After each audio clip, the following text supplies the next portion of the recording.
And joining me now is NPR's Sean Carberry. He was the news organization's chief Kabul correspondent before it closed down its permanent presence in Afghanistan just a few weeks ago. And welcome to you. And I want to start where that piece ended, with the troops that will remain even after this is officially declared over. What will they be doing? Well, they will have two primary missions. One is counterterrorism operations, so going after any remnants of al-Qaeda or affiliated groups that are still in Afghanistan. The second is what the military calls a train, advise, and assist mission, which is essentially to continue mentoring and helping the Afghan forces, which is really what's been going on for the better part of the last year. The U.S. forces transitioned from running combat operations to this training advising largely over the course of the year. So there's not a huge dramatic shift that's happening that's right the now. Obvious question is, what does it mean in practical terms that this end of the war ceremony? You're saying not that much. It really is more ceremonial than it is substantive at this point, because U.S. forces have been conducting very few combat operations over the last year. They have drawn down. Afghan forces are leading operations.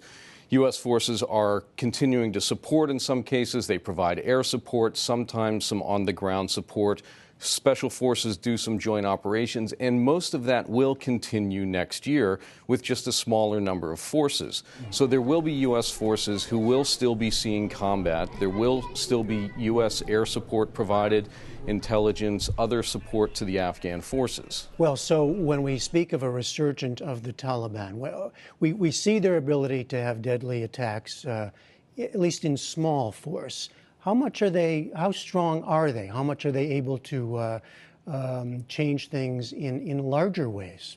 Well, it's always hard to assess them as a force, because they do operate in cells. They're scattered around the country.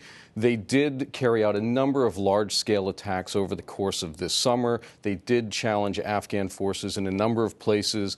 They carried out a lot of attacks that did take over terrain for a while, and the Afghan army had to come in and push them back out. So they're clearly a very substantial force and able to put Afghan forces on their heels in parts of the country.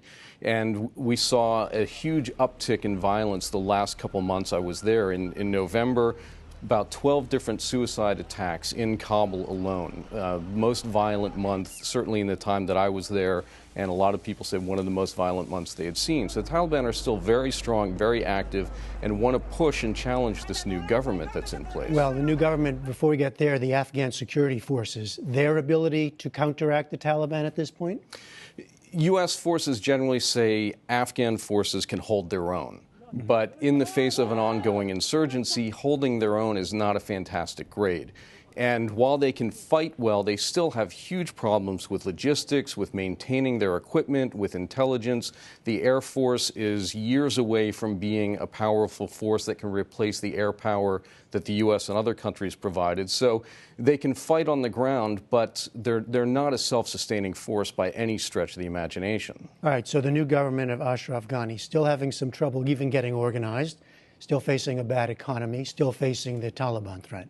Yes, it's 3 months since he was inaugurated, and there's still no new cabinet. And part of this is a function of this dynamic of this national unity government, which was the compromise to end the election standoff that went for months over the course of the summer. Secretary of State John Kerry had to fly in multiple times to broker a resolution to the disputed outcome.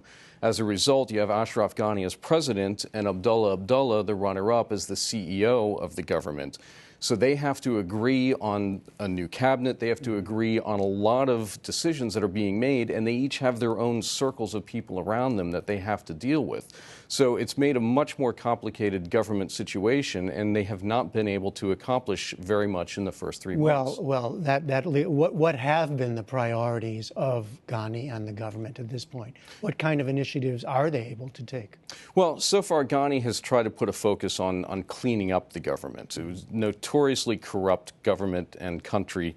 He's tried to focus on going after some of the serious cases, the Kabul bank case where there was nearly $1 billion siphoned out of the bank by its shareholders several years ago. He reopened that case, has tried to prosecute these people to send a signal that this government is going to be clean, is going to go after corruption. So he's taken some steps in those regard, but on any large-scale effort, there really hasn't been anything major that's been accomplished by this administration yet. Let me ask you finally and briefly, from your time there, and it was about almost three years that you were there, how much has life changed for citizens? It depends where you are in the country. For some, it has changed. Some places are more secure. They're seeing a little bit more economic development. Some places got worse over the time that I was there. So still, people are very concerned about security. They're very concerned about the economy. And by and large, there's not a huge net positive change today from when I first got there. So the country still has a lot of challenges and a long way to go before it's going to be stable, secure, and sovereign.